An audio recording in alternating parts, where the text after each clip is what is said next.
소란스러운 소리에 몰려있는 사람들. 한국의 한 국제학교에서 여학생과 중국인 남학생이 노려보며 소리를 지르고 있습니다. 소리는 갈수록 더 커지고 몸싸움으로까지 번지게 되었는데요. 전혀 예상하지 못한 전개가 이어집니다. 대체 무슨 일일까요? 오늘의 감동 한입 시작하겠습니다. 안녕하세요. 제 이름은 엠마 로즈이고 영국의 코츠월드라는 동화같이 아름답고 작은 마을에 사는 평범한 학생입니다. 어릴 적 아버님이 일찍 돌아가신 탓에 저는 엄마와 단둘이 이 아름다운 마을에서 태어날 때부터 지금까지 살고 있어요. 엄마가 혼자 저를 키우시고 아빠가 안 계시다 보니 아무래도 주변 사람들이 우습게 보지 않을까 걱정하시며 어머니는 늘 씩씩하게 생활하셨고 저 역시도 씩씩하게 키워내시며 저를 한없이 아끼고 사랑으로 가르치셨죠. 그러던 어느 날 엄마가 갑자기 지금의 새아빠를 저에게 소개하면서 저는 완전히 다른 인생을 살게 되었습니다. 물론 엄마가 다시 사랑을 키워가고 새아빠를 맞이한다는 건 너무 좋은 일이지만 제게는 너무 낯설 수밖에 없었어요. 왜냐고요? 엄마가 소개한 새 아빠는 낯선 동양인이었으며 게다가 한국 사람이었기 때문이었죠. 이제부터 제 이야기를 시작할게요. 저희 엄마는 코츠월드라는 작은 동네에서 작은 잡화점을 운영하고 있어요. 우리 가게의 크기는 작았지만 제가 어린 시절부터 지금까지 우리 둘의 행복을 지켜준 우리 가게는 저에게 세상에서 가장 큰 가게와도 같았죠. 그리고 동네 사람들 모두 우리 잡화점을 자주 이용하면서 저는 자연스럽게 모르는 동네 사람들이 없게 되었고 동네 사람들 또한 코츠월드에서 엄마와 저를 모르는 사람들은 없을 정도였죠. 평소와 다름없는 어느 날이었어요. 엄마는 저에게 말씀하셨죠. 엠마야, 이번 주말에 소개해줄 사람이 있는데 다른 약속 잡지 말고 주말에 집에 있으라고 이야기하시더라고요. 저는 어렴풋이 느낄 수 있었어요. 엄마에게 새로운 남자친구가 생겼다는 느낌 말이죠. 기분이 이상해서 저는 누구냐며 계속해서 물었지만 한참을 대답해주시지 않던 엄마는 천천히 말씀하시길 사실 엄마는 1년 전부터 한국에서 여행 온 남자분과 사랑을 시작하게 되었고 앞으로 결혼해서 저의 새아빠가 될 거라는 믿을 수 없는 이야기를 하셨습니다. 당시에 저에게는 엄청나게 큰 충격이었어요. 그렇지 않나요? 저는 어린 시절부터 엄마와 단둘이 우리의 잡화점과 함께 행복하게 살고 있었고 그 이상은 무엇도 필요하다고 생각하지 않을 만큼 충분했는데 갑자기 새아빠라니 이게 무슨 말인가요? 게다가 돌아가신 아버지에게 느껴지는 죄책감 또한 지울 수 없었습니다. 저는 이런 제 기분을 표현할 수는 없었어요. 왜냐면 저에게 그런 이야기를 하시는 엄마가 얼마나 많은 고민을 하셨을지 느낄 수 있었거든요. 그리고 저는 주말이 오기 전까지 매일 저녁 인터넷에 접속해서 한국 남자는 어떤 사람인지 검색해보면서 궁금해했죠. 생각해보면 최근 저희 동네가 유명해져서 동양인들이 꽤나 오래 여행을 오는 경우도 잦았는데 제가 본 사람일 수도 있겠다고 생각했어요. 엊그제 왔던 그 남자인가? 아니면 매일 혼자 조깅을 하던 그 동양 남자인가? 이런 생각을 하는 저는 설렘인지 불안함인지 알 수 없었습니다. 그럴 수밖에 없었어요.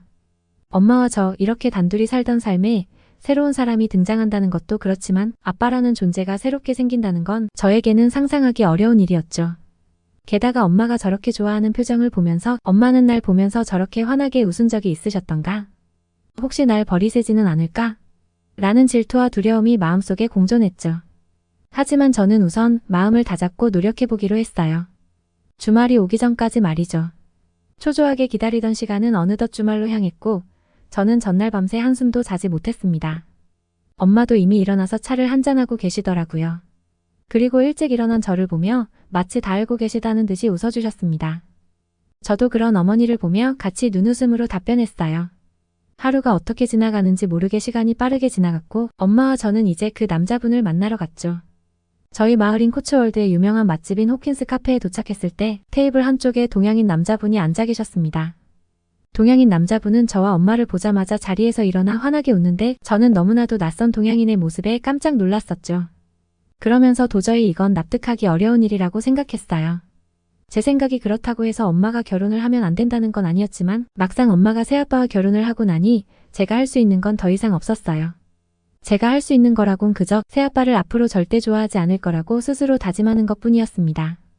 그렇게 우리 가족은 새 식구가 되었습니다.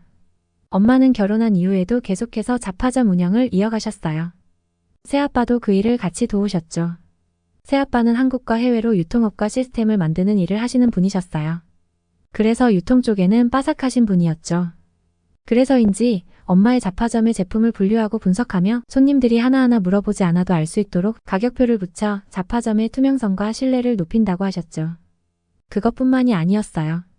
식품 같은 것들은 정기적으로 배송이 될 수 있도록 배달 서비스를 추가하였고 가끔 방문하는 손님들에게는 방문하는 손님들마다 포인트 제도를 만들어 재방문을 하게 만든다며 물건을 구매하는 손님들에게는 포인트 시스템도 만들었죠. 저는 대체 이게 뭔 소리인지. 동네 사람들 이미 우리 가게를 다 알고 오랫동안 믿는 사이인데 그게 무슨 변화가 있을까 생각했어요. 그런데 얼마 지나지 않아 저는 제가 틀렸다는 걸 알 수 있었습니다. 새아빠가 엄마와 같이 일을 시작하면서부터 온 동네에 소문이 나기 시작했거든요. 우리 가게에 한국 드라마에서 보던 제품들이 많고 정말 깨끗하고 다른 곳과는 차별된다는 이야기들로 동네 장사를 하던 엄마의 가게는 이제 우리 지역에서 가장 인기 있는 잡화점이 되기 시작했습니다. 엄마는 매일 늘어나는 매출에 웃음이 끊이지 않으셨는데요. 저는 태어나서 그런 엄마의 밝은 모습은 처음 보는 것 같았습니다. 지역신문사에서 취재를 나와 새아빠에게 성공 비결을 물으며 지역신문까지 실렸으니 말 다했죠. 새아빠는 취재하는 기자에게 이야기하길 한국에서 했던 대로 했을 뿐입니다. 한국에서 마트는 단지 식료품을 사는 곳이 아니라 매일 가장 많이 자주 방문해서 원하는 걸 기쁜 마음에 사게 되는 사람들에게는 언제든지 갈 수 있는 친구 집과 같은 거라고 답하시더라고요. 그 모습을 보자 저는 궁금했어요. 대체 우리 새아빠는 어떤 사람인지 내가 너무 모르고 있던 건 아닐까? 저는 조심스럽게 그날 저녁 식사 자리에서 새아빠에게 물었습니다. 새아빠를 엄청 싫어하는 건 아니지만 어떻게 알아가야 될지 몰라서 그냥 지켜만 보았다고. 하지만 분명히 내가 오해하고 있는 부분이 있는 것 같다고 말이죠. 그리고 새아빠가 오기 전까지 우리 집은 그냥 하루 팔아서 하루 먹고 사는 수준이었는데 요즘은 예전에 우리 가게가 아닌 것은 분명하다고 대체 어떻게 지금처럼 잘 되게 할 수 있었냐고 물었습니다. 제 말을 들은 새아빠는 저를 보며 세상에 안 되는 게 어디 있겠니? 나는 한국에서 배운 대로 적용해 본 거야. 너도 알다시피 나는 유통업을 해외를 오가며 해온 사람이잖아. 그래서 한국 마트가 왜 다른 외국 마트 대비해서 잘 되는지 항상 비교해 보았고 거기서 생각했던 것들을 적용해 본 거야. 저는 납득이 어려워서 한국은 그럼 어떻게 되어 있는 거냐고 물었습니다. 그러자 새아빠가 이야기하길 한국인들은 한국인 특성상 빨리빨리 문화가 중요해서 사람들의 요구사항에 빠르게 대응하는 것이 중요하기 때문에 모든 서비스들이 이미 동네의 작은 마트들도 배달 시스템을 갖추고 있을 정도로 잘 되어 있고 뿐만 아니라 미리 주문을 해두고 찾아갈 수도 있다고요. 사실 저는 이제까지 영국에서만 살아와서 다른 나라들은 잘 모르고 특히 동양의 경우 정말 구식이라고 생각했었는데 새아빠의 말에 큰 충격을 받았습니다. 내가 너무 우물한 개구리처럼 살아왔구나 라는 생각도 들었고요. 그럴 수밖에 없는 게 유럽 국가들이 세계적으로 많이 알려져 있기도 하고 아시아는 아직도 발전이 매우 더디다고 생각했었는데 새아빠의 말을 들으니 내가 몰라도 한참 몰랐구나 싶더군요. 그래서 저는 새아빠를 더 자세하게 관찰하기 시작했습니다. 놀랍게도 며칠이 지나지 않아 새로운 것들이 보이기 시작했어요. 가장 먼저 보인 건 새아빠는 엄청 계산을 잘하고 컴퓨터를 잘 다루는 사람이었어요. 저희 잡화점에서 나오는 매출과 어떤 제품들을 더 들여놔야 매출이 많이 나올지 예상표까지 다 뽑아내는 걸 보고 감탄을 금치 못했죠. 게다가 엄마의 가게 일을 도우면서 자신의 회사 일도 잘 처리하고 또한 가족이 함께하는 시간에도 늦는 법이 없었죠. 한국인들은 원래 이런 건가요? 그리고 처음에는 낯설었지만 계속 자세히 보니 새아빠는 동양인이라 어색했을 뿐이지. 늠름하고 정직한 잘생긴 얼굴을 가지고 계셨습니다. 나이를 믿을 수 없을 만큼 우리 마을에 있는 비슷한 나이대의 분들과는 차원이 다른 훨씬 젊은 느낌이었죠. 뭐 이런 게 중요한 건 아니에요. 새아빠는 무엇보다 모든 사람에게 환하게 웃으며 예의 바르게 행동하시는 게 몸에 배어 계신 분이었고 엄마와 저에게도 엄청 헌신적이었거든요. 어느 순간부터 저는 그런 새아빠가 너무 든든하고 자랑스러웠습니다. 그리고 저뿐만이 아닌 모든 동네 사람들도 이제는 새아빠를 너무 좋아했어요. 물론 우리 가게도 계속해서 번창해 갔고요. 그렇게 어머니와 저 그리고 새아빠는 원래 가족이었던 것처럼 스며들었습니다.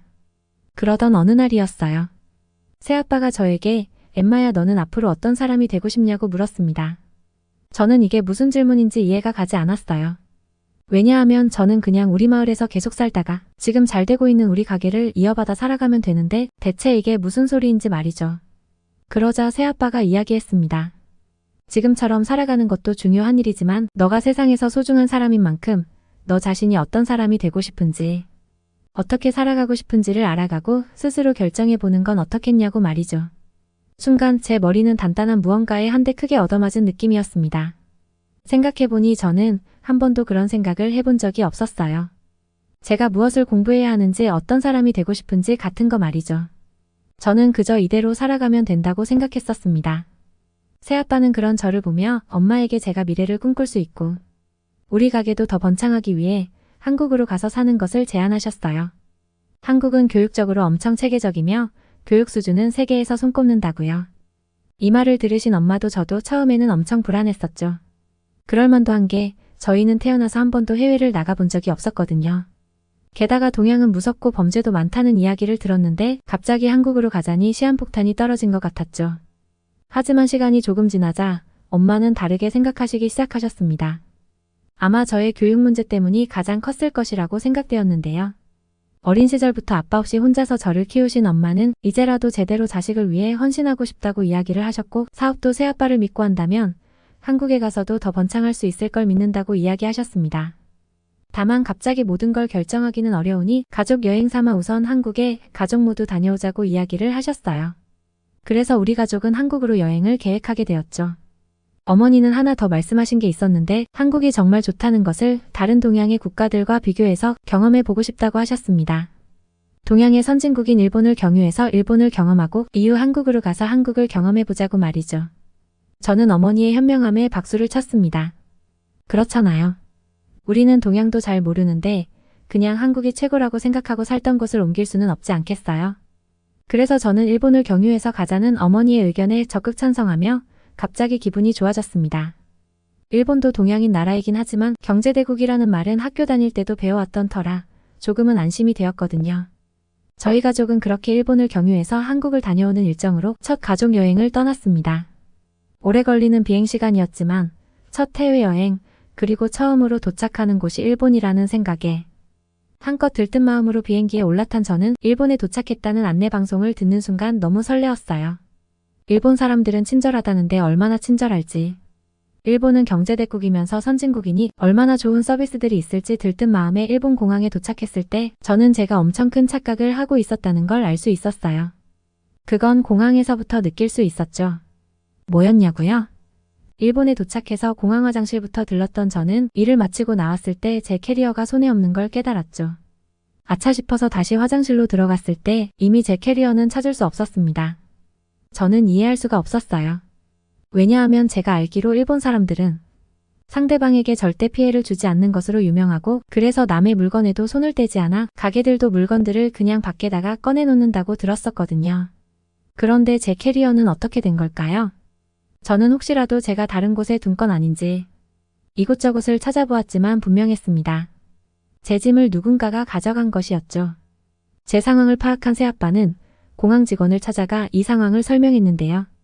새아빠는 영어도 잘하셔서 일본 공항의 직원에게 영어로 자초지종을 설명하셨습니다. 그런데 그 순간 저는 놀라지 않을 수 없었어요. 일본 공항 직원들은 당연히 영어를 기본어 수준으로 할 거라 생각했는데 영어 발음도 그렇지만 영어를 아예 알아듣지도 못했습니다. 그래서 새아빠는 휴대폰을 이용해 번역기로 번역하여 일본 공항 직원들에게 보여주며 대화를 했고 겨우겨우 상황을 설명할 수 있었습니다. 다행히 공항 직원은 누가 가져갔는지 파악을 할 수 있을 거라며 경찰에게 연락을 취해보겠다고 했습니다.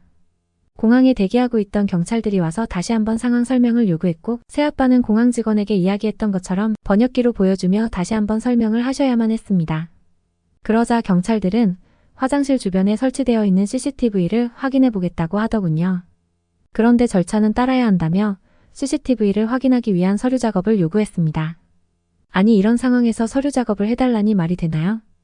게다가 저희가 서류를 작성한다고 해서 즉시 해결되는 건 아니라고 하더군요. 또 한 번 윗선의 절차를 구하고 승인이 나면 우편으로 보내고 서로 허락 절차가 오가는데 시간이 걸린다고요. 새아빠와 저는 왜 이렇게 답답하게 진행을 하는 거냐며 따져 물었지만 소용없었습니다. 그들은 절차대로 하는 게 중요했으니까요. 일일이 손으로 서류 작업을 하면서요. 어차피 할 수밖에 없는 일이기에 새아빠와 저는 서류를 작성하고 제 캐리어는 찾지 못한 채 공항을 나와야만 했습니다. 일본에 도착한 순간부터 제 기분은 엉망이었죠. 기분은 별로 좋지 않았지만 잠시 경유하는 거니 그냥 하루 푹 쉬고 가자는 생각에 호텔에서 하루를 묵었어요. 그리고 다음날 떠나는 순간까지도 저는 분실한 캐리어에 대해서 전혀 파악할 수 없었죠. 떠나기 전 연락한 제 담당 일본 경찰은 수사 중이니 확인하고 영국으로 돌아가더라도 캐리어 소식은 걱정 없이 우편으로 알려주겠다며 우편 주소를 알려달라고요. 저는 정말 더 이상 기대할 수 있는 건 없었습니다. 그냥 제 캐리어는 찾고 싶은 생각마저 사라졌어요. 그저 지금 이 일본을 빨리 떠나고 싶은 생각뿐이었죠. 그렇게 우리 가족은 짧은 일본을 경유하고 한국행 비행기에 올라탔습니다. 일본과 한국은 가까운 나라라서 일본에서 한국까지 2시간을 비행한 후 인천공항에 도착하였을 때 정말 넓게 펼쳐진 공항으로 걸어 나오던 그 순간을 아직도 믿지 못하겠어요. 원래 공항이 이렇게 생겼나요? 아마 제가 영국으로 돌아가서 동네 사람들에게 이야기를 한다 해도 믿지 못할 거예요. 마치 아주 큰 호텔에 와 있는 것 같이 공항은 붐비는 것 없이 규칙적으로 움직이고 있었고 특히 대부분의 시설들이 사람을 대면할 필요 없이 최첨단 기계로 다 되어 있더라고요.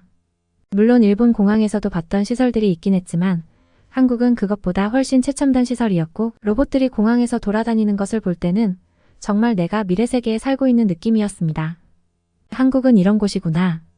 일본에서 고구마 100개 먹은 느낌의 제 마음이 뻥 뚫리는 기분이었어요. 그걸 같이 보고 계시던 엄마는 제게 말했습니다. 새아빠가 이렇게 좋은 나라에 살아왔기 때문에 우리 가게도 그렇게 변화시켰던 것 같다며 앞으로 할 수 있는 것들이 엄청 많을 것 같다고 신이 난 눈빛으로 제게 이야기를 하셨죠. 새아빠의 말처럼 제가 앞으로 이런 곳에서 교육을 받고 살 수 있다고 생각하니 불안했던 마음들은 사라지고 마음속으로는 엄청 기뻐하고 있었습니다. 걸을 때마다 보이는 수많은 편의점과 카페, 그리고 주문도 편리하게 할 수 있는 키오스크라는 기계들, 음식이 먹고 싶으면 언제든지 핸드폰을 사용하여 주문할 수 있고 식당에서 서빙을 하는 로봇들까지 시간이 어떻게 가는지 모르게 하루가 빠르게 지나갔습니다. 이런 경험들로 한국은 정말 편리한 나라라고 생각되었어요. 며칠 후 한국에서 저희 가족이 살기로 결정한다면 제가 가게 될 국제학교에 견학을 가기로 하여 우리 가족은 아침 일찍부터 준비하고 있었습니다. 새아빠가 말씀하시길 국제학교에는 저 말고도 많은 외국인들이 있고 게다가 영어는 기본이며 중국어, 한국어 모두 다 사용이 가능한 학생들이 대부분이라고 하셨죠. 그래서 저는 혹시라도 말이 안 통할까 걱정을 내심하고 있었는데 걱정이 사라졌습니다. 학교로 이동하기 위해서는 버스를 타고 가야 한다고 하시더군요. 어제 한국 지하철의 스크린도어 그리고 앱으로 호출해서 타는 택시 등에서 충격을 받았었는데 버스는 어떨까 궁금했습니다. 영국에서 학교를 다닐 때는 대부분 걸어 다니거나 부모님들이 태워다 주시거든요. 왜냐하면 버스를 이용하고 싶어도 버스가 예정된 시간에 도착하지 않아서 좀 멀더라도 그냥 걷는 게 더 편하기도 했습니다. 그런데 한국 버스 정류장에 섰을 때 정류장의 전광판을 보고 깜짝 놀랐습니다. 버스가 번호별로 몇 분 뒤 도착이라고 적혀 있는 거 아니겠어요? 아니 버스가 이렇게 체계적으로 움직일 수가 있나요? 새아빠가 말씀해 주시길 한국에서는 집에서 등교 준비하면서 앱으로 버스 도착 시간을 보다가 맞춰서 정류장을 나가도 정확히 버스가 도착하기 때문에 춥거나 더울 때 쓸데없이 기다릴 필요가 없다고 하더라고요. 한국의 학생들은 이제까지 이렇게 편하고 좋은 생활을 누리며 학교를 다닐 수 있었다는 생각에 저는 내심 부러웠습니다. 게다가 추울 때는 버스를 기다리는 의자에서 전기난로도 나온다고 하더군요. 말다 했죠 정말. 선생님의 인솔하에 우리 가족은 학교를 견학할 수 있었습니다. 정말 자유로운 분위기를 느낄 수 있었고 아이들은 저마다 음악도 듣고 춤도 추고 유튜브도 보는데 그 순간 저도 깜짝 놀란 게 제 핸드폰을 보니 와이파이가 잡히는 거 아니겠어요? 게다가 속도는 믿을 수 없었어요. 저는 페이스북에 들어가 현재 제가 보고 있는 한국의 국제학교를 찍어 올렸습니다. 눈 깜짝할 사이에 포스팅이 되었고 저는 친구들에게 메시지로 한국은 진짜 완전 미친 것 같아. 로봇이며 인터넷 속도며 너희도 아마 온다면 믿을 수 없을걸. 이라고 글을 남겼죠. 제 글에는 빠르게 제 친구들의 댓글들이 달렸습니다. 거짓말 치면 벌 받는다고요. 안 믿는 건 어쩔 수 없지만 제가 직접 경험시켜주지 못하는 게 답답했답니다. 그래도 저는 지금 이 순간이 정말 행복하고 기대되었어요. 한국은 교실에도 전자칠판이라고 정말 큰 사이즈의 TV가 설치되어 있었는데 TV도 되고 컴퓨터도 되고 칠판도 되더군요. 저걸로 수업을 받는 한국 학생들은 얼마나 좋을까요? 저도 빨리 학생이 되고 싶었습니다. 그러면 제 성적도 엄청 오를 수 있을 것 같았고요. 너무 음료수를 많이 마신 탓인지 저는 화장실을 급하게 가게 되었는데 화장실로 들어갔을 때도 또 한 번 깜짝 놀랐습니다. 영국에는 각 집안에도 거의 보기 힘든 비데가 모든 화장실 칸마다 설치가 되어 있는 게 아니겠어요? 한국은 어떻게 이럴 수 있는 거죠? 화장실을 나와 점심시간이 되어서 급식실에서 점심을 경험해보기로 했는데요. 단순한 반찬 몇 개와 밥이 전부인 제가 다니던 학교와는 완전히 다르게 한국의 모든 맛을 다 모은 것 같은 다양한 반찬과 퀄리티에도 한번 놀라고 급식을 배식받는 학생들이 하나같이 바르게 줄을 서서 급식을 받아가는 모습은 이렇게 어릴 때부터 질서정연하게 움직이는 한국인들이 제 눈에는 신비롭게 보였습니다. 영국에서는 급식 시간이 되면 서로 정말 난리도 아니거든요. 한국에 도착한 순간부터 지금까지 계속해서 놀라기만 하다 보니 제가 그동안 왜 그렇게 한국을 몰랐을까? 진작 알았다면 나도 더 빠르게 해외로 나가고 싶다는 생각을 가질 수도 있었는데 라며 우울해졌습니다. 그때 새아빠가 제 손을 잡으며 말씀하셨습니다. 나는 지금이라도 우리 가족이 한국에서 같이 좋은 경험을 할 계획을 세우는 이 순간이 너무 행복하단다. 하나도 늦은 건 아니야. 지금부터가 우리의 시작이야. 라고 말이죠. 새아빠는 제가 결정만 하면 한국에서 공부할 수 있도록 모든 계획을 다 준비해 두었으니 이번 견학 이후에 진지하게 고민해보고 이야기해달라고 하셨습니다. 솔직히 저는 지금 이 순간에도 바로 그러고 싶다고, 나는 한국에서 공부하고 싶다고 이야기하고 싶었는데 바로 이야기하면 좀 자존심 상하니까 알겠다고 한국에 있는 동안 생각해보겠다고 이야기했습니다. 어머니와 새아빠가 잠시 쉬고 계신 사이 저는 혼자서 학교 교정을 구경하고 있었는데요. 저 멀리서 중국인으로 보이는 한 남자아이가 저를 보며 키득키득 웃더군요. 그래서 제가 왜 사람을 보며 키득키득 웃냐고 물어보니 중국인이 말하길, 니네 아빠 한국인이냐? 한국 같은 후진국은 중국에 비해 비교도 안 된다며 후진국에 사는 아빠 밑에서 잘해보라며 촌뜨기라고 저를 보며 웃었습니다. 저는 갑자기 열받아서 핸드폰을 중국인에게 집어던지고 머리채를 잡고 같이 뒹굴기 시작했습니다. 저도 한성질 하거든요. 그 모습을 발견한 새아빠가 와서 우리를 말리고 무슨 일이냐고 물었을 때 저는 저 중국인이 한국을 무시하잖아요. 그런데 그 순간 갑자기 새아빠는 그 중국인에게 고개 숙여 사과하며, 친구들끼리 오해가 있었던 것 같은데 내가 우리 딸의 아빠로서 딸이 폭력을 사용한 건 먼저 사과하겠네. 나는 한국인으로서 중국이 예의 있고 끊임없이 성장하는 대단한 나라라고 생각하는데 한국 또한 이제는 세계적으로 성장하는 나라이니 당신도 중국이라는 당신의 국가가 당신 말대로 대단한 나라라고 생각한다면 서로의 국가를 존중하는 자세를 갖추며 살아갔으면 좋겠다고 이야기하셨습니다. 그렇게 돌아오는 길에 저는 화가 덜 풀려서 새아빠에게 말했습니다. 아빠, 아까 걔가 먼저 한국을 무시하고 욕했는데 아빠는 왜 사과를 하는 거예요? 제 말을 들은 새아빠는 이야기했습니다. 굳이 모든 사람들의 비난에 답할 필요는 없어. 우리는 지금처럼 우리의 기술과 실력으로 싸워나가면 되는 거야. 이미 너도 한국을 그렇게 인정하고 있지 않니? 그랬습니다. 저는 며칠 있었다고 이미 누가 한국을 비난하는 걸 듣지 못하고 또한 이 나라를 존경하고 있었습니다. 그러면서 새아빠는 말씀하셨습니다.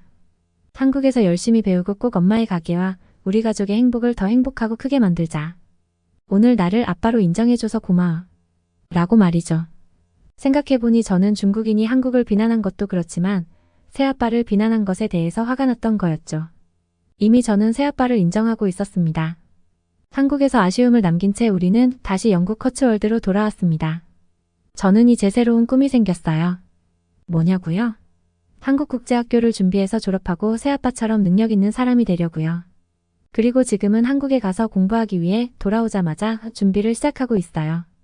저는 하루라도 빨리 한국에 가서 훌륭한 교육을 받는 대한민국 학생들과 함께하고 학교를 졸업해서 새아빠가 태어나고 자란 한국에서 세계적인 한국의 유통업을 배울 거예요. 제 이런 바람이 하루빨리 이루어지도록 여러분들이 함께 응원해주세요. 저도 더 열심히 노력해서 빨리 우리 한국에서 만나기로 해요. 여러분 저를 응원해주세요. 오늘은 영국의 커츠월드에 살고 있는 엠마 로즈가 새아빠와의 어려움을 이겨내고 자신의 성장을 고민해가는 아름다운 사연이었습니다. 오늘의 사연 어떠셨나요? 여러분도 소중한 사람의 미래를 함께 고민해주었던 기억이 있으신가요? 우리 모두 엠마가 앞으로도 가족들과 행복하게 잘 커가길 응원하기로 해요. 오늘의 사연이 마음에 드셨다면 구독과 좋아요를 눌러주세요. 여러분의 응원이 제게 큰 힘이 됩니다. 그럼 오늘의 감동 한입 마치겠습니다. 여러분 오늘도 감사합니다.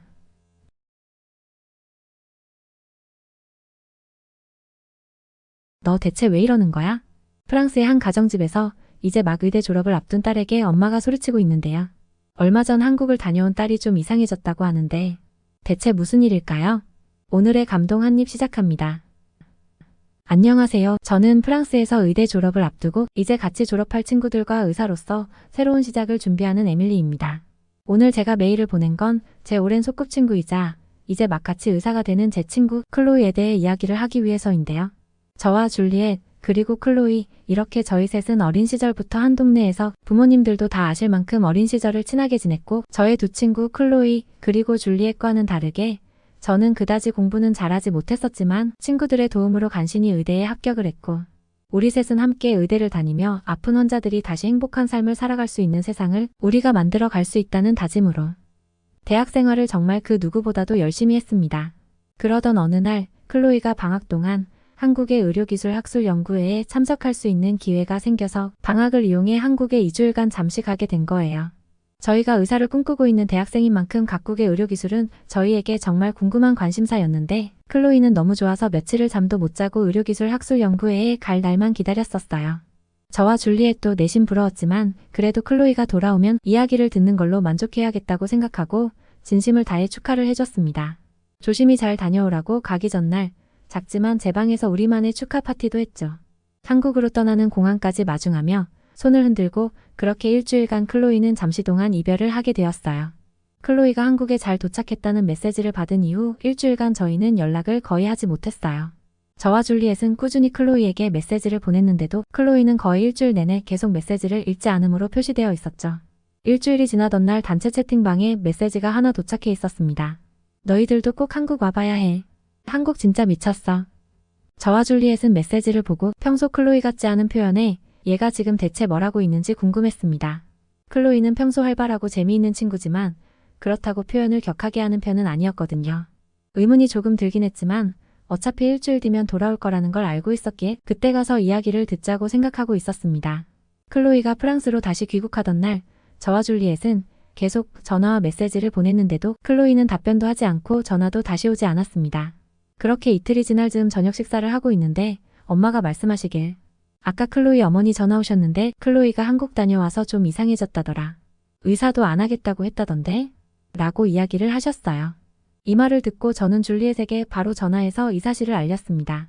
왜냐하면 우리는 의사를 꿈꾸며 함께 의대를 다니고 있었고 한 번도 우리의 꿈에 의심을 가져본 적도 다른 꿈을 가져본 적도 없었기 때문입니다. 이렇게 오랜 시간 함께 약속해왔던 의사라는 꿈을 쉽게 포기할 것이 아니란 걸 알고 있었기에 저와 줄리엣은 여전히 연락이 되지 않는 클로이의 집으로 직접 찾아가 보기로 했습니다. 학교가 끝나고 줄리엣과 함께 클로이의 집을 방문했을 때 마침 클로이의 어머님께서 문을 열어주시고 저와 줄리엣을 보자마자 엄청 반가워하셨지만 표정은 좋지 않으셨습니다. 저희는 어머니의 표정에서 무슨 일이 있음을 직감할 수 있었습니다. 어머니께서 2층 클로이의 방으로 올라가려는 저희를 잠깐 세우고 말씀하시길 클로이가 한국에 다녀와서 조금 이상해졌다고 의사도 관두고 그냥 한국에 가서 살고 싶다고 이야기를 했다는 거였습니다. 저희 엄마께서 이야기하신 게 사실이었구나 싶어서 저희 둘은 너무 놀라 2층으로 빠르게 걸음을 옮겼습니다. 2층에 도착해서 문을 열었을 때 클로이는 침대에 누워 이불을 뒤집어 쓰고 한국에서 찍었던 사진들과 유튜브로 한국의 유명한 장소들을 보고 있었습니다. 저희는 그런 클로이를 향해 소리치며 대체 어떻게 된 일이냐고 왜 연락은 안 되었고 의사를 관두겠다는 건 무슨 일이냐며 따져 물었고 클로이는 한국에 가보니 한국의 문화 그리고 사람들이 너무 좋아 자주 가고 싶다는 정도가 아니라 아예 한국에 정착해서 살고 싶은데 이제 막 프랑스에서 의대 졸업을 앞둔 임시의사가 한국의 의사로서 취직하기는 어려울 것 같고 준비를 한다 해도 너무 오래 걸릴 것 같아 미쳐버릴 것 같다고 그냥 한국 남자랑 만나서 결혼을 한다면 한국에서 살 수 있지 않겠냐는 이야기를 하는 거였어요. 저와 줄리엣은 이 상황을 직접 듣고 보면서 대체 무슨 일이 있었기에 그동안 준비해왔던 것들을 다 포기하면서도 저 정도로 한국을 원하는 걸까 의아했죠. 분명 무슨 일이 있었을 거라고 생각했어요. 그날 저희는 클로이가 경험한 한국의 이야기를 들을 수 있었습니다. 그리고 듣게 된 이야기는 정말 충격적이었죠. 프랑스는 파리와 같이 세계적으로 유명한 명소가 많지만 그렇다고 해서 저녁 늦게까지 밖에 돌아다닌다는 건 어려운 일이거든요. 특히 여자들은 더요. 미니스커트 같은 것들은 생각하기도 어렵죠. 그래서 밤에 돌아다닐 때면 늘 주변을 경계하기에 바빠요. 언제든지 우리는 범죄에 노출될 수 있다고 걱정하며 길을 다녀야 하는 거죠. 그렇기 때문에 밤에 돌아다니다가 어떤 일이 생긴다고 해도 도움을 청하기도 문제를 해결하기도 어려워요. 그래서 프랑스에서는 가능하면 저녁에 외출을 하지 않아요. 저는 당연히 대부분의 나라들이 그렇다고 생각을 하고 있었는데요. 클로이가 이야기하는 한국의 밤거리는 정말 달랐습니다. 어딜 가도 방범 카메라가 설치되어 있고 치안이 정말 안정적이며 심지어 카페에 노트북이나 물건을 놓고 화장실을 다녀와도 된다고 하더군요. 이게 사실인지 아닌지 직접 가보지는 않아서 잘 몰랐지만 만약 정말 그렇다면 여자도 늦은 밤에도 안심하고 저녁에 친구들도 만나고 길을 걸을 때 경계할 필요 없이 정말 마음 편할 거라는 생각은 들었어요. 하지만 이것만을 가지고 클로이가 의사도 포기하고 한국에 가고 싶어 하는 거라면 납득하기 어려웠는데요. 클로이는 이어서 더 이야기를 하기 시작했어요. 한국은 어딜 가도 와이파이가 엄청 빠르고 사용할 수 있어서 모든 공간에서 불편함을 느낄 수가 없고 또 대부분의 사람들이 친절과 배려를 몸에 익히고 있어서 모르는 장소에 가서 도움이 필요할 때 모든 사람들이 자기를 도와주려고 하는 것처럼 느껴졌다고 하더라고요. 그런 나라가 진짜 있을까? 라는 생각에 저와 줄리엣은 계속 더 듣고 있었습니다. 한국은 어떤 장소를 가더라도 항상 청결하고 심지어 화장실까지도 엄청 청결하다고 하더군요. 그래서 아시겠지만 여자들은 공중화장실 사용할 때 정말 불편한데 그런 생각을 한국에서는 할 필요가 없다고요. 게다가 식당을 가면 식당에서 로봇이 서빙까지 해준다는 말을 들었을 때는 진짜 얘가 좀 미쳤나 보다 생각했습니다. 당연하잖아요. 지금 클로이가 이야기하는 한국은 모든 곳이 안전하고 모든 곳이 깨끗하며 모든 곳이 최신 기술이 접목된 영화에서나 봤을 법한 이야기를 하는 거니 말이죠. 이야기를 하던 클로이는 계속 불평불만과 비교만 해서 미안하다며 너희도 한번 가보면 알 거라고. 우리는 너무 우물안개구리처럼 살았다고 이야기를 했습니다. 이야기는 끝이 나지 않았지만 집에 돌아갈 시간이 되어서 그날은 그렇게 클로이와 헤어진 후 저와 줄리엣은 집으로 돌아갔어요. 집에 돌아가서 저는 저의 오랜 친구인 클로이가 저렇게 안 좋은 상태에 놓여 있는데 우리가 할 수 있는 일이 없을까 생각했습니다. 이제 방학이 끝나면 다시 학교를 다니고 의사가 되는 길만 남았는데 지금 바로잡지 않으면 큰일 날 것 같았거든요. 그래서 저는 저희 셋이 의사가 되는 날 함께 해외여행을 가자고 모아두었던 비상금이 생각났습니다. 이 돈은 저와 클로이 그리고 줄리엣이 우리가 원하는 걸 이루었을 때 성공을 기념하기 위해 해방여행을 위한 10년 동안 모아왔던 돈이었는데요. 긴 일정은 어렵겠지만 그래도 2박 3일 정도는 여행하기에 충분한 돈이었습니다. 저는 줄리엣에게 바로 전화를 했습니다. 그리고 우리가 의사가 되는 날 여행 가자고 했던 계획을 조금 앞당기자고 이야기했고 줄리엣도 이에 동의했습니다. 다음날 저와 줄리엣은 다시 클로이의 집으로 향했습니다. 그리고 클로이에게 우리 방학이 끝나기 전에 같이 한국으로 여행을 다녀오자고 했습니다. 너가 이야기하는 한국이라는 곳이 대체 어떤 곳인지 우리가 같이 경험하고 이야기를 나누자고 했습니다. 클로이는 우리를 보며 귀국한 이후 처음으로 활짝 웃었고 숙소를 예약해야 하지 않겠냐는 줄리엣의 말에 클로이는 그런 건 신경 쓰지 않아도 돼. 우리는 비행기만 예매하면 된다며 아마 너희도 한국에 가면 절대 돌아오고 싶지 않을 거라고 이야기했습니다. 그렇게 한국으로 가는 일정은 시작되었습니다. 거의 11시간에 걸친 비행 끝에 저희 셋은 인천공항에 도착할 수 있었어요. 이렇게 긴 시간 비행기를 타본 적은 없어서 짧은 일정 동안 이 정도 비행시간을 쓴다는 게 뭔 짓인가 싶기도 하고 이 여행을 떠나기로 한 결정이 잘한 결정이었는지 계속해서 생각이 떠나질 않는데 클로이는 긴 시간 동안 쉴 새 없이 계속해서 저희에게 한국에 가면 도착하자마자 놀랄 거다. 너희들은 나를 이해하게 될 거야. 라는 말을 쉬지 않고 했었죠. 그리고 인천공항에 도착한 순간 저와 줄리엣은 앞장서서 걷는 클로이를 따라 걸으면서 보이는 인천공항의 모습에 놀라지 않을 수 없었어요. 첫 번째, 인천공항의 대부분의 시설들은 사람이 직접 하는 게 아니라 로봇으로 되어 있더라고요. 티켓팅을 하는 키오스크는 우리나라에도 있지만 이 정도로 사람들이 붐비지 않고 효율적으로 돌아가는 모습은 처음 보았습니다. 잘 되어 있는 시스템도 대단하지만 그 시스템을 효율적으로 잘 사용하는 한국인들을 보니 이미 문화적인 측면에서 프랑스보다 훨씬 앞서 있는 나라라고 생각되었어요. 저희가 놀란 건 거기에서 그치지 않았어요. 장시간 비행을 하다 보니 화장실을 가지 못해 곧바로 화장실부터 찾았는데요. 우와, 이건 제가 지금 뭘 보고 있나 싶더군요. 이렇게 깨끗하고 청결한 화장실이 공항 화장실이라는 게 제가 지금 호텔 로비에 있는 게 아닌가 싶었습니다. 클로이는 저희를 홍대로 안내하겠다고 했습니다. 그곳은 한국 젊은이들의 성지와 같은 곳이라면서요. 홍대를 가기 위해 인천공항에서 지하철을 기다리고 있는데 클로이가 지하철 도착 시간을 정확하게 맞추더라고요. 저는 너무 놀라서 마법사도 아니고 어떻게 그렇게 정확히 알아? 라고 물어보니 한국은 지하철이 정해진 시간에 도착한다면서 이것 또한 프랑스와는 크게 비교되는 부분이라고 했습니다. 한국에 도착한 지 얼마 되지도 않았는데 저와 줄리엣은 점점 클로이의 말대로 한국에 계속해서 놀라고 있었어요. 정해진 시간에 도착한 지하철을 타고 저희는 홍대로 향하기 시작했습니다. 한국의 지하철은 스크린도어라는 것으로 안전사고를 예방하고 있어서 지하철을 타는데 틈 사이로 빠지거나 혹여 사고가 날까 고민할 필요 없이 안전하게 이용할 수 있는 게 제가 마치 귀부인이라도 된 듯한 느낌이었습니다. 정말 이렇게 모든 것이 완벽한 곳이 존재한다는 게 아직도 믿기 어려웠습니다. 저희는 그렇게 클로이를 따라서 계속 홍대로 걷기 시작했습니다.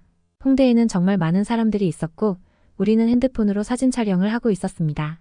그리고 저는 엄마에게 잘 도착했다는 내용으로 사진과 메시지를 보냈는데요. 그 순간 저도 모르게 소름이 끼쳤어요. 왜냐하면 저는 지금 그냥 길을 걷고 있는 중인데 와이파이가 어디서 보내진 걸까요? 저를 보던 클로이가 큰 소리로 웃으면서 한국에서는 어딜 가도 와이파이가 터지고 속도도 엄청 빨라서 그런 건 신경 쓸 필요 없는 곳이라고 이야기를 해주더군요. 아무리 케이팝으로 많은 외국인들이 방문하는 나라라고는 해도 이 정도까지 저의 생활 하나하나에서 편함을 느낄 수 있다는 게 다시 프랑스로 돌아가면 내가 적응할 수 있을까 싶었어요. 홍대에 유명하다는 기찻길 그리고 망원동 등을 돌아다니면서 저희는 현대사회와 한국의 역사가 합쳐진 아름다운 광경들을 볼 수 있었습니다. 정말 너무 아름다운 거리라는 생각이 들었어요. 삼겹살을 먹자는 클로이의 말에 저희는 그냥 고기를 먹자는구나 정도로 생각하고 식당에 들어갔는데 삼겹살을 주문했더니 무슨 10가지나 되는 반찬들이 나오더군요. 제가 이거 따로 주문한 거야? 라고 물어보니 클로이는 웃으면서 한국은 이게 다 기본으로 나오는 거야. 라고 이야기해 주었습니다. 이게 가능한 게 맞나요? 삼겹살이 나오고 쌈장이라는 갈색의 양념에 상추를 같이 싸먹으라는 클로이의 가이드대로 줄리엣과 저는 입에 넣었는데요. 같은 고기인데도 프랑스에서 먹었을 때와 한국에서 먹었을 때 이렇게 맛이 다를 수 있는지 정말 놀랐습니다. 훨씬 담백하고 고소한 맛이랄까요? 게다가 옆에 같이 나온 된장국이라고 불리는 갈색의 수프를 먹었는데요. 정말 풍미가 끝내줬습니다. 삼겹살을 다 먹고 밖이 어두컴컴해질 때쯤 우리가 거리로 나왔을 때 거리에는 온통 많은 사람들로 붐비고 있었고 정말 클로이가 이야기한 대로 작은 골목골목마다 모두 CCTV가 설치된 것을 본 우리들은 클로이가 한 말들은 모두 사실이었다는 생각에 왜 이 친구가 그동안 노력해온 모든 것을 포기해서라도 한국에서 살고 싶다고 생각하게 되었는지 공감하게 되었어요. 시간이 늦어지면서 저는 빨리 숙소를 잡지 않으면 안 되지 않을까? 라고 클로이에게 이야기했을 때 클로이는 웃으면서 휴대폰으로 앱을 켜더니 5분도 안 돼서 예약 다 되었다고 이야기하는 거예요. 말도 안 되지 않나요? 자기를 따라오라는 클로이를 따라 우리가 숙소에 도착했을 때 정말 우리는 그곳이 즉시 예약이 되었다는 걸 알 수 있었고 방으로 셋이 함께 들어왔습니다. 우리는 셋이 누워 한국에 도착하면서부터 느끼게 된 하루 종일 감탄만 연발했던 이야기를 서로 하기 시작했고 하루 동안에도 이 정도의 문화 충격을 받았는데 클로이의 감정이 모두 이해가 된다고 이야기를 나누었습니다. 클로이는 저와 줄리엣과 한국 여행을 함께하고 난 후 다시 원래대로 밝은 아이가 되었습니다. 왜냐고요? 저와 줄리엣도 한국에서 살고 싶다는 꿈이 생겼기 때문이죠. 우리 셋은 다시 같은 꿈을 꾸기 시작하게 되었답니다. 지금 대학교를 빨리 졸업하고 프랑스에서 유능한 의사가 된 이후 꼭 한국에 와서 살 거라고. 그때도 꼭 우리는 셋이 함께 하자고 말이죠. 앞으로 우리 셋을 응원해 주세요. 오늘은 프랑스에서 의대를 다니는 3명의 친구들이 친구를 이해하고 다시 같은 꿈을 꾸어가게 되었다는 아름다운 사연이었습니다. 오늘의 사연 어떠셨나요? 여러분들도 이렇게 친구들과 함께 꿈을 꾸고 계신가요? 오늘의 사연이 마음에 드셨다면 구독과 좋아요를 눌러주세요. 여러분의 구독과 좋아요는 제게 큰 힘이 됩니다. 오늘의 감동 한입이었습니다.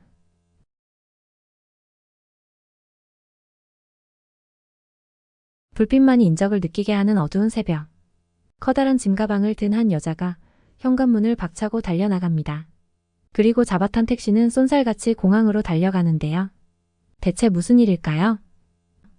오늘의 감동 한입 시작합니다. 안녕하세요. 제 이름은 유이이고 일본 나라현의 고세와 고조라는 자연이 풍부하고 전통이 살아 숨쉬는 장인들의 마을에 살고 있습니다. 어릴 적 할아버지 때부터 대대로 라면집을 가업으로 이어온 탓에 저와 제 동생 그리고 아버지는 전통이 숨쉬고 숭고한 이곳에서 태어날 때부터 지금까지 살고 있어요.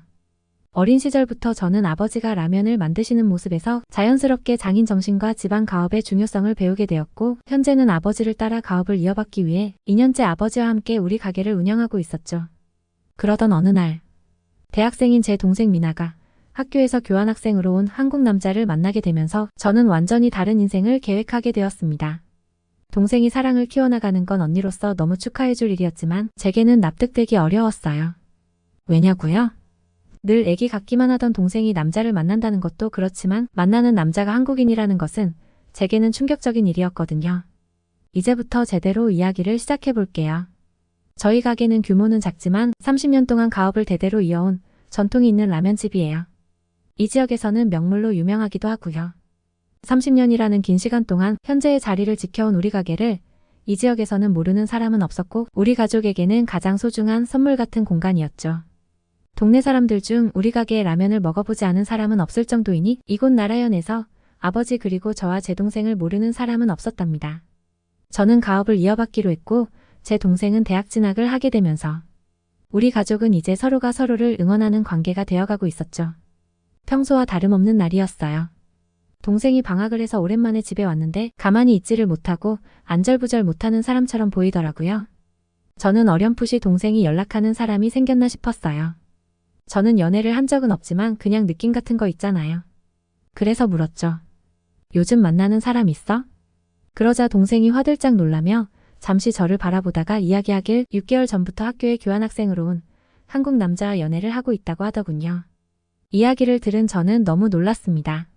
항상 어린애 같기만 하던 동생이 연애를 한다는 것도 신기한 일이지만 같은 일본 사람도 아닌 한국인이라니 가당치도 않죠. 게다가 충격적인 건 그것만이 아니었습니다. 동생은 지금 만나고 있는 한국 남자와 내년에 결혼을 하고 싶다는 거였어요. 그리고 한국으로 가고 싶다고 이야기했죠. 말이 되나요? 우리 가족은 이제까지 가업의 전통을 이어왔고 또한 어머니 없이도 아버지가 우리를 사랑으로 키워주셨는데 한국에 가겠다는 건 도저히 용납하기 어려웠습니다. 그렇다고 동생 앞에서 제가 이런 기분을 표현하기는 쉽지 않더군요. 이제 막 성인이 된 동생이 행복한 미래를 꿈꾸며 제게 조심스럽게 이야기하기까지 얼마나 많은 고민이 있었을까 느낄 수 있었거든요.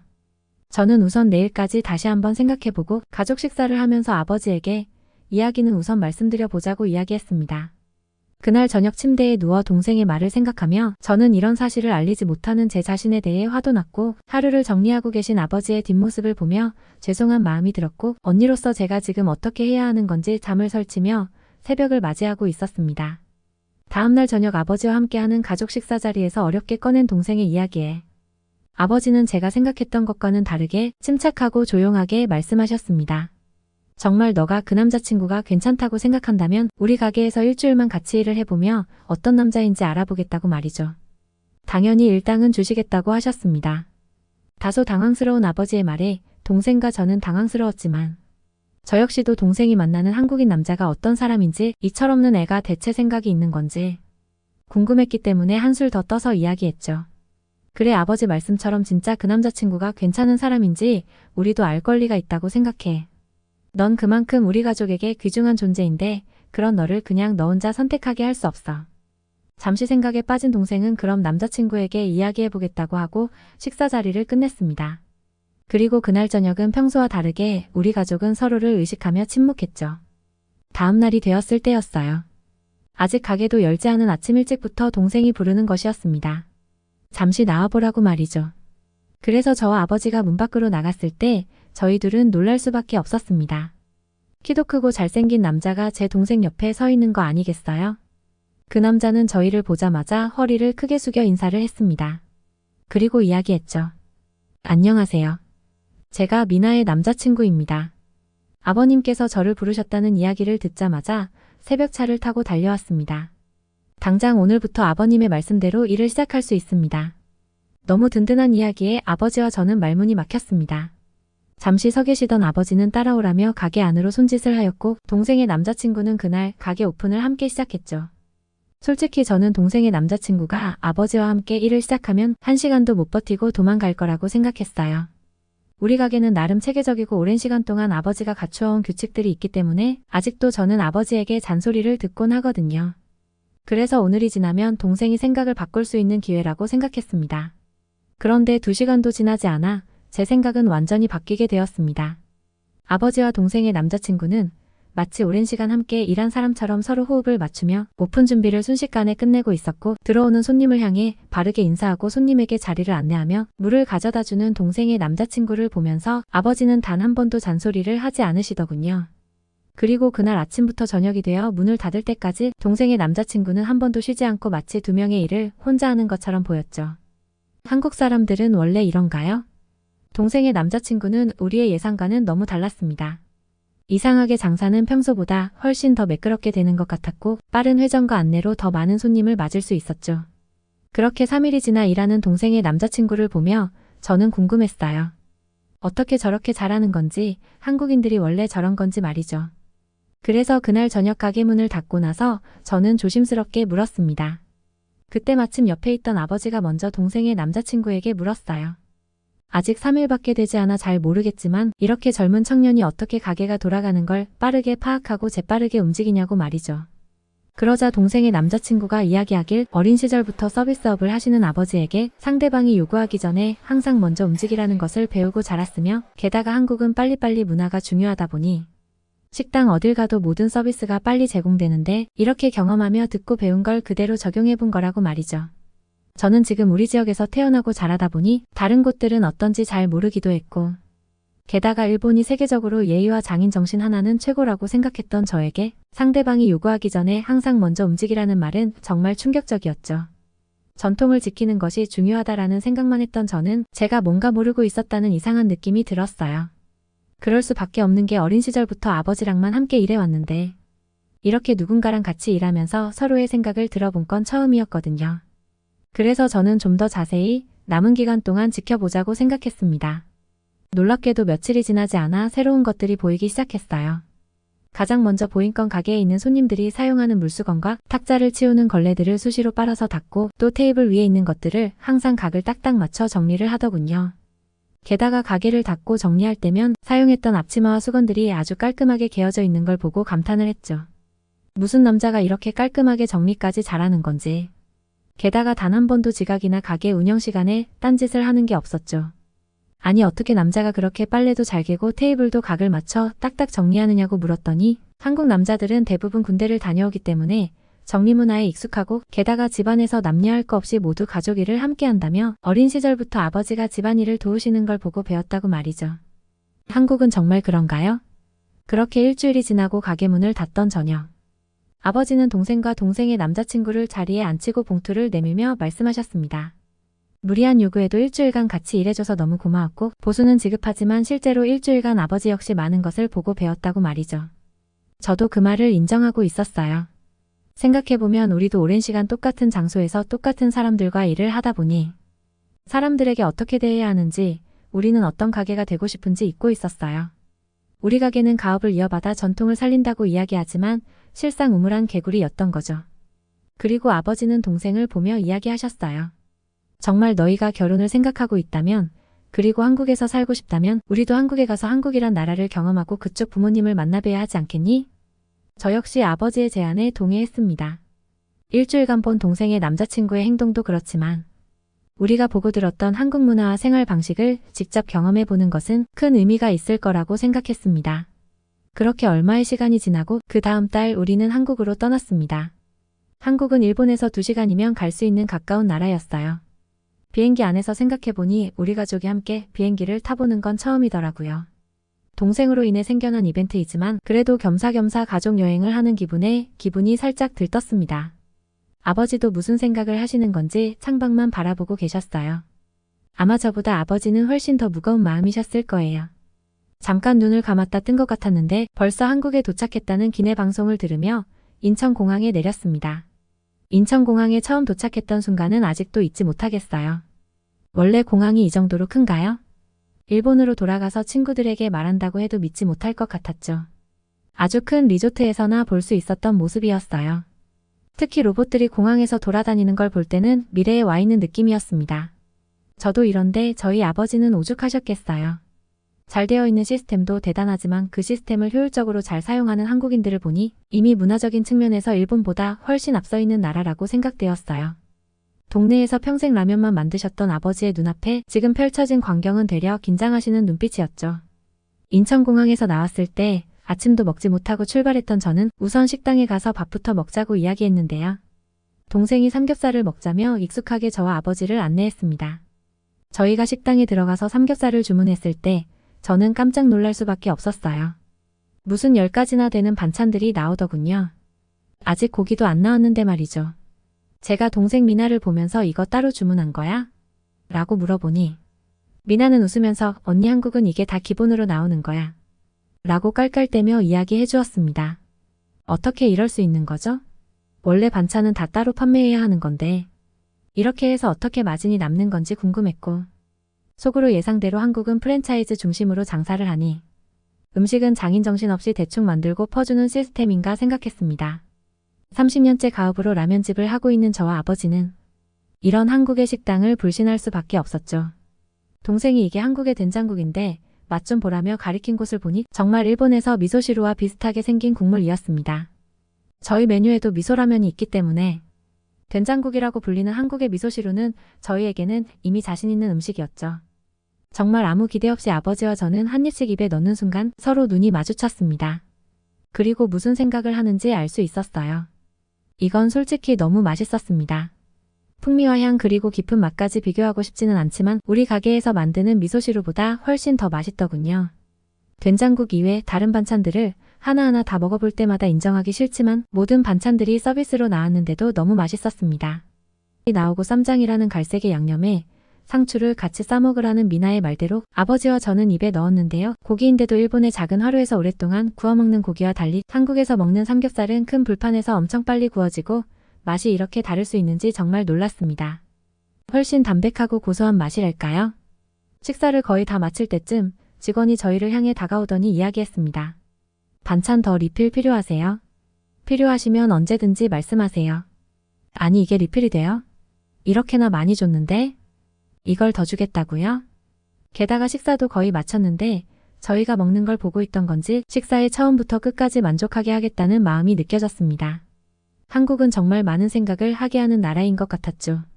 오랜 시간 장사해온 아버지와 저는 이런 한국의 식당 서비스에 계속 놀라울 따름이었어요. 식당에서 식사를 마친 우리 가족은 이제 미나의 한국 남자친구의 집으로 이동했습니다. 연남동이라는 한국의 유명한 동네로 이동하게 되었는데 미나의 남자친구가 택시를 보내줘서 저희는 편하게 택시를 타고 이동할 수 있었습니다. 한국은 모든 서비스와 편의성이 잘 되어 있는 것도 계속해서 놀라움의 연속이었고 이동하는 택시 안에서 아버지와 저는 아까 경험한 한국 식당에 대해 대체 왜 그렇게 여러 가지 반찬들을 주고 친절한 건지 이야기를 했습니다. 아마 마음속으로 우리가 배워야 하는 점이라고 생각했을 텐데 한국이라는 나라에 대한 저의 선입견 그리고 아빠와 제가 지켜온 장인 정신은 그 상황을 쉽게 인정하기 어려웠던 것 같아요. 택시 목적지에 도착했고 약속 시간이 3시간이나 남았던 우리는 주변을 둘러보며 한국을 알아가 보기로 했습니다. 거리에는 엄청 많은 사람들이 붐비고 있었고 한국의 젊은 친구들은 다 이곳으로 모아놓은 건가 싶었죠. 우리는 좀 더 안쪽으로 들어가 보기로 했습니다. 정말 신기했던 건 안쪽으로 들어가니 젊은 친구들이 아닌 나이가 많이 드신 분들이 사는 주택들을 볼 수 있었고 곳곳에 CCTV가 설치된 것을 보고 한국은 젊은 사람도 나이가 든 사람도 같이 어우러져 살 수 있도록 모든 게 갖추어진 곳 같았죠. 일본도 고령사회가 되면서 젊은 친구들이 사는 지역과 나이가 드신 분들이 사는 지역이 갈수록 구분되어 가고 있는데 한국은 함께 어우러져 사는 모습을 보고 이는 일본 사회도 배워야 하는 부분이라고 생각했습니다. 시간은 빠르게 지나 약속 시간이 다 되어 초대받은 미나의 남자친구 집에 도착했을 때 곱게 차려입은 어머님과 까무잡잡하지만 든든해 보이시는 아버님이 환하게 맞이해 주셨습니다. 집안에서는 이미 맛있는 음식 냄새가 나고 있었고 식사부터 하자는 아버님의 말씀에 우리 가족과 미나 남자친구의 가족 6명은 식탁 의자를 가득 채웠습니다. 별로 차린 거 없이 평소 먹던 대로 차린 거라고 겸손하게 말씀하셨지만 식탁을 꽉 채운 반찬을 보며 얼마나 많은 준비를 하셨는지 알 수 있었어요. 그리고 음식을 한 입 입에 넣었을 때 아버지는 놀라시며 말씀하셨습니다. 무슨 감미료가 들어간 건가요? 어떻게 이런 맛을 내는 거죠? 맛있게 아버지의 질문에 미나의 남자친구 어머님은 웃으시면서 평소 먹던 음식일 뿐인데 맛있게 먹어줘서 감사하다며 그냥 한국의 기본 가정식 맛이라고 이야기하셨습니다.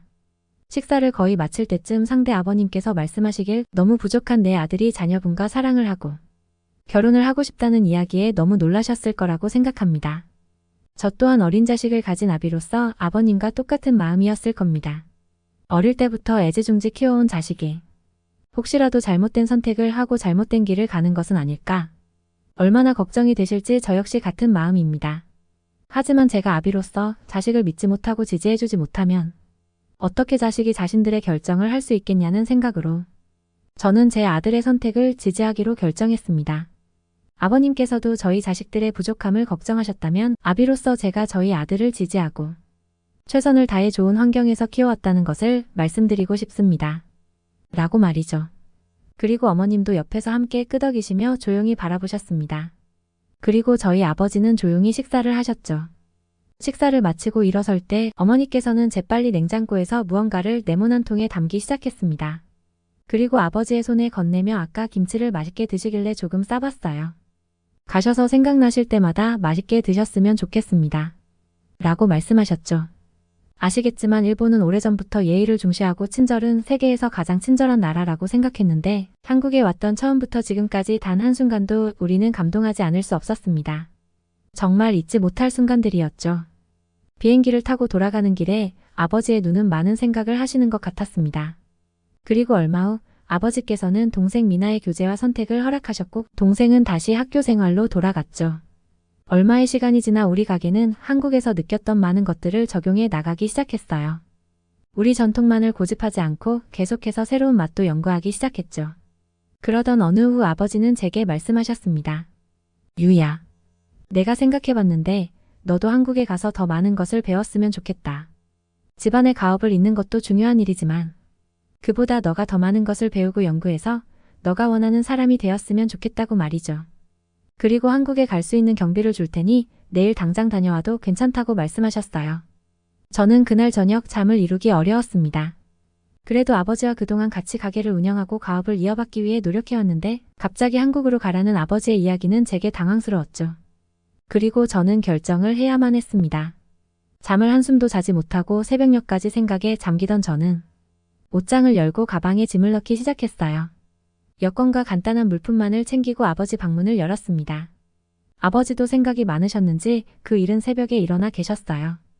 저는 아버지에게 한국에 다녀오겠다고 도착해서 연락하겠다는 말을 남긴 채 문을 박차고 새벽 공기를 뚫으며 택시를 타고 빠르게 공항으로 이동했습니다. 벌써 저는 두근거리기 시작했어요. 사실 저는 이 순간을 기다리고 있었던 걸 알 수 있었죠. 인천공항에 다시 도착한 그 순간 심장이 터질 것 같았어요. 그리고 저는 한국에 도착해서 3개월간 여러 식당들을 다니며 맛을 공부하고 한국에서 제대로 공부를 하기 위한 준비를 시작했어요. 그동안 가업을 이어받기 위해 그만두었던 공부를 말이죠. 한국은 정말 저에게 그리고 우리 가족에게 많은 것을 주었어요. 아버지의 걱정을 덜어주었고 동생에게는 행복을 주었으며 저에게는 새로운 꿈을 주었죠. 그리고 우리 가게에게 음식 장사는 장인 정신이 아니라 손님과 함께하는 행복을 만드는 일이란 것을 말이죠. 여러분, 저는 앞으로 한국에서 음식뿐만이 아니라 한국이 가지고 있는 아름다운 문화들을 배워서 최고의 식당을 운영하는 사람이 되고 싶어요. 제 이런 꿈이 이루어질 수 있을까요? 제 바람이 하루빨리 이루어질 수 있도록 여러분들이 함께 응원해주세요. 저 정말 열심히 할게요. 한국 덕분에 정말 많이 배웠습니다. 오늘 제 사연 들어주셔서 감사하고 다음에 또 소식 들려드릴게요. 그때까지 여러분 저를 꼭 응원해주세요. 오늘은 일본 나라현에서 가업을 잇고 있던 유이가 동생으로 인해 방문하게 된 한국에서 새로운 꿈을 찾게 되었다는 아름다운 사연이었습니다. 오늘의 사연 어떠셨나요? 여러분도 이렇게 자신의 꿈을 만들었던 순간들이 있으셨나요? 오늘의 사연이 마음에 드셨다면 구독과 좋아요를 눌러주세요. 여러분의 응원이 제게 큰 힘이 됩니다. 시청해주시는 여러분 모두 행복하세요. 오늘의 감동 한입 마치겠습니다.